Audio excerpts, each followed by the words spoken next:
अच्छा देखें, आज हम जिस मौजू को एक्सप्लेन करने वाले हैं ना, वो इंतहाई गहरा और पुरअसरार है। हम इन कायनाती उसूलों और सूफी रिवायात को समझने की कोशिश करेंगे जो हमें बताती हैं कि आखिर कुछ दुआएं फौरन कबूल क्यों हो जाती हैं।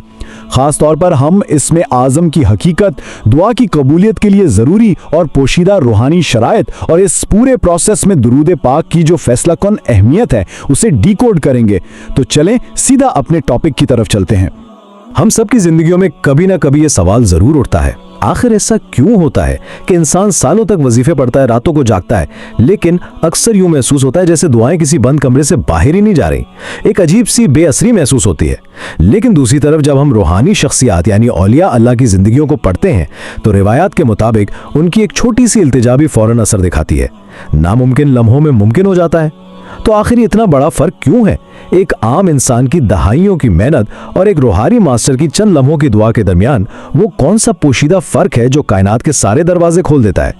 इस बड़े फर्क को समझने के लिए ना हमें एक बहुत ही ताकतवर कायनाती तसव्वुर को समझना होगा जिसे इसमें आज़म कहा जाता है। दिलचस्प बात यह है कि ये कोई काला जादू, कोई मंत्र या तिलिस्माती लफ्ज नहीं है, बल्कि इसे आप रूहानी कायनात का एक मास्टर पासवर्ड कह सकते हैं। ज़रा तसव्वुर करें, एक बहुत बड़ी जदीद इमारत है जिसमें हज़ारों दरवाजे हैं और हर दरवाजे पर एक अलग लॉक लगा है। आम चाबियों से शायद एक आध दरवाज़ा खुल जाए, लेकिन इसमें आज़म उस कायनाती मैनेजर की वो मास्टर की है जो तमाम रिवायती सिक्योरिटी चेक्स को बाईपास करके बराह रास्त अल्लाह की रहमत के ख़जानों तक रसाई देती है। लेकिन यहाँ एक बहुत ही कड़वा सवाल पैदा होता है। अगर ये मास्टर पासवर्ड इतना ही पावरफुल है तो आम तौर पर यह अपना असर क्यों खो देता है? इसकी बुनियादी वजह एक बहुत गहरा तजाद है। जरा इस कैफियत को महसूस करें। जुबान तो इंतहाई मुक़द्दस कायनाती अल्फाज अदा कर रही है, लेकिन अगर सीने के अंदर झांकें तो दिल बुग़्ज़, दुनियावी हवस, किसी के लिए हसद और शायद हराम कमाई के अंधेरों से भरा हुआ है। जब जाहिर और बातिन में इतना खौफनाक तजाद होगा ना, तो कायनात का कोई भी मास्टर पासवर्ड एक्टिवेट नहीं हो सकता। इस पूरे तसव्वुर को समझने के लिए बड़ी ज़बरदस्त मिसाल लेते हैं। फर्ज कर लें कि इसमें आज़म एक हाई कैलिबर, इंतहाई ताकतवर गोली है और इंसान का बातिन यानी उसका दिल वो बंदूक है जिसके जरिए ये गोली फायर होनी है।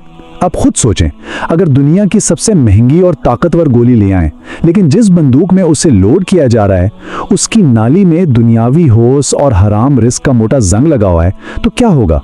क्या वो गोली निशाने पर लगेगी? बिल्कुल भी नहीं। वो वहीं फंसकर एक खतरनाक मिस फायर का शिकार हो जाएगी।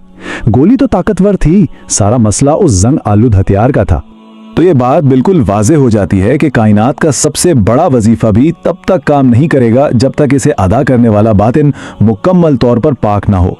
ये कोई ऑप्शनल चीज़ नहीं है, बल्कि रूहानी उसूलों में ये एक सख्त तरीन शर्त है। कीना, हसद और हराम रिस्क को ज़िंदगी से मुकम्मल तौर पर निकालना एक लाजमी जुज़ है। इस अंदरूनी सफाई के बगैर इसमें आज़म की वो फ्रीक्वेंसी कभी बेदार नहीं हो सकती। मतलब हथियार का जंग साफ करना सबसे पहला कदम है। अब जब ये वाज़े हो गया कि बातिन की सफाई शर्त अव्वल है, तो अगला पुरअसरार सवाल ये है कि ये मास्टर की आखिर मौजूद कहाँ है? सदियों तक रूहानी मुहक्किकीन ने इस राज को तलाश किया और रिवायात हमें बताती हैं कि ये अजीम कायनाती कोड कुरान मजीद की 3 सूरतों में पोशीदा रखा गया है। सूरत अल-बकरा, सूरत आल इमरान और सूरत ताहा। इन्हीं 3 मकामात के अंदर वो मास्टर पासवर्ड छुपा हुआ है। तो आइए सीधा इस नुक्ते पर आते हैं कि इन तीनों सूरतों में क्या चीज़ मुश्तरक निकली। हम इस मखसूस रूहानी कोड का इंकशाफ करते हैं जो कायनात के सबसे ताकतवर अल्फाज माने जाते हैं, और वो 2 जलाली नाम हैं, अल हई और अल क़य्यूम। अब जरा इनके मतलब की गहराई में उतरें। अल हई का मतलब सिर्फ जिंदा होना नहीं है, बल्कि रूहानी तशरीह के मुताबिक ये वो ताकत है जो मौत के मुंह में जाते हालात को नई जिंदगी देती है। फर्ज करें कोई कारोबार तबाह हो चुका है या कोई ऐसा मर्ज है जहां सब जवाब दे चुके हैं, ये डेड हालात हैं। अल हई वो फ्रीक्वेंसी है जो इन मुर्दा हालात में जिंदगी फूंकती है, और अल क़य्यूम ये वो ज़ात है जो पूरी कायनात को बिना किसी सहारे के थामे हुए है।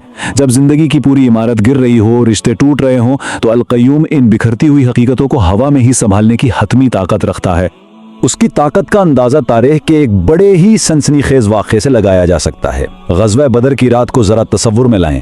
एक तरफ मुट्ठी भर मुसलमान बेसरो सामान और सामने वक्त का सबसे जालिम लश्कर। अगर वो रात हार जाते तो सब कुछ ख़त्म था। تاریخ گواہ ہے کہ شدید ترین خوف اور بے بسی کی رات میں خیمے کے اندر جو کلمات مسلسل پڑھے جا رہے تھے وہ یہی تھے۔ یہ کائنات کے سب سے بڑے ناموں کو ایک ایسی فریاد میں پکارا جا رہا تھا جس نے آسمانوں کو ہلا کر رکھ دیا۔ اس خاص ورد نے جو شکل اختیار کی وہ تھی یا حیو یا قیوم برحمتک استغیث، یعنی اے ہمیشہ زندہ رہنے والے، اے سب کو تھامنے والے، میں صرف تیری رحمت کے واسطے سے فریاد کرتا ہوں۔ جب انسان اپنے تمام ظاہری سہاروں، پیسوں اور رابطوں سے مکمل مایوس ہو کر اپنی بے بسی کا اقرار کرتا ہے نا، تو وہ دراصل اس ماسٹر کی کو انلاک کر رہا ہوتا ہے۔ یہ ابدی زندگی اور ختمی رحمت کا وہ کمبینیشن ہے جو ایک نا امید پکار کو بدر کی رات کی طرح ناقابل تسخیر فورس میں بدل دیتا ہے۔ لیکن ایک منٹ رکیے، دل بھی صاف ہو گیا، اس میں اعظم کا پاسورڈ بھی مل گیا، لیکن روایات کے مطابق ایک آخری پروٹوکول ابھی باقی ہے جس کے بغیر یہ ساری محنت آسمان تک نہیں پہنچ سکتی۔ اور یہ بڑی خوبصورتی سے واضح کرتا ہے کہ وہ حتمی پروٹوکول کیا ہے۔ ذرا سوچیں، اگر کوئی بہت بڑے بادشاہ کے دربار میں اپنا مسئلہ ایک سادے سے ننگے کاغذ پر لکھ کر سیدھا اس کے ہاتھ میں تھما دے تو کیا ہوگا؟ شاید وہ درخواست وہیں پھینک دی جائے، لیکن اگر وہی کاغذ ایک مخملی شاہی لفافے میں رکھ کر پیش کیا جائے تو اسے فوراً قبولیت ملے گی۔ روحانی دنیا میں بغیر درود و پاک کے مانگی گئی دعا ایک بے ادب درخواست کی طرح ہے، جبکہ درود پاک وہ مقدس شاہی لفافہ ہے جو سیدھا اللہ کے دربار میں رسائی پاتا ہے۔ اس بات کی شدت کو سمجھنے کے لیے حضرت عمر فاروق رضی اللہ عنہ کا ایک بڑا مشہور قول ہے، ذرا الفاظ پر غور کریں۔ دعائیں زمین اور آسمان کے درمیان لٹکتی رہتی ہیں۔ اس کا مطلب ہے کہ انسان رو رہا ہے، اسم اعظم پڑھ رہا ہے، لیکن اگر دعا کے ساتھ درود پاک شامل نہیں ہے تو وہ دعا بیچ میں ہی معلق ہو جاتی ہے، وہ آسمان کی حدود کو پار ہی نہیں کر پاتی۔ درود کے بغیر روحانی سفر وہیں رک جاتا ہے۔ تو پریکٹیکلی ہمیں کرنا کیا ہے؟ صوفی روایات کے مطابق اس کے 3 واضح مراحل ہیں۔ سب سے پہلے درود پاک پڑھیں تاکہ قبولیت کے دروازے کھلیں اور شاہی لفافہ تیار ہو جائے۔ پھر انتہائی عاجزی اور طلب کے ساتھ اسم اعظم کو پکاریں اور آخر میں دوبارہ درود پاک پڑھ کر اس شاہی لفافے کو محفوظ طریقے سے سیل کر دیں۔ یہ دعا کی ترسیل کا حتمی اور مکمل طریقہ ہے۔ اس سارے پروسیس کے پیچھے جو روحانی منطق کام کر رہی ہے وہ واقعی حیرت انگیز ہے۔ صوفیہ کہتے ہیں کہ درود پاک کائنات کی وہ واحد عبادت ہے جو ہر حال میں قبول کی جاتی ہے، لہٰذا جب ایک عام سی دعا کو شروع اور آخر میں درود پاک کے ساتھ لپیٹ دیا جائے تو یہ ناممکن ہے کہ رب العزت دونوں طرف کا درود تو قبول فرما لیں اور درمیان میں رکھی دعا کو رد کر دے۔ یہ روحانیت کا ایک ایسا شاندار ہیک ہے جو دعا کی ڈیلیوری کو 100% یقینی بنا دیتا ہے۔ تو ہم اپنے آج کے اس تجزیے کے اختتام پر پہنچ گئے ہیں۔ اب ذرا رک کر غور کریں۔ ہم نے اسم اعظم کے ماسٹر پاسورڈ کو دیکھا، زنگ آلودہ ہتھیار والی بات سمجھی اور درود پاک کے شاہی لفافے کی اہمیت کو جانا۔ ہم سب کو یہ ضرور سوچنا چاہیے کہ روزمرہ زندگی میں صرف گنتی پوری کرنے اور وظائف پڑھنے کی دوڑ میں کہیں ہم باطنی صفائی کو فراموش تو نہیں کر بیٹھے؟ کیا واقعی ہمارا دل ہماری زبان کا ساتھ دے رہا ہے؟ اس سوال کو ضرور سوچیے گا۔ اس گہرے علمی سفر میں ہمارے ساتھ شامل ہونے کا بہت شکریہ۔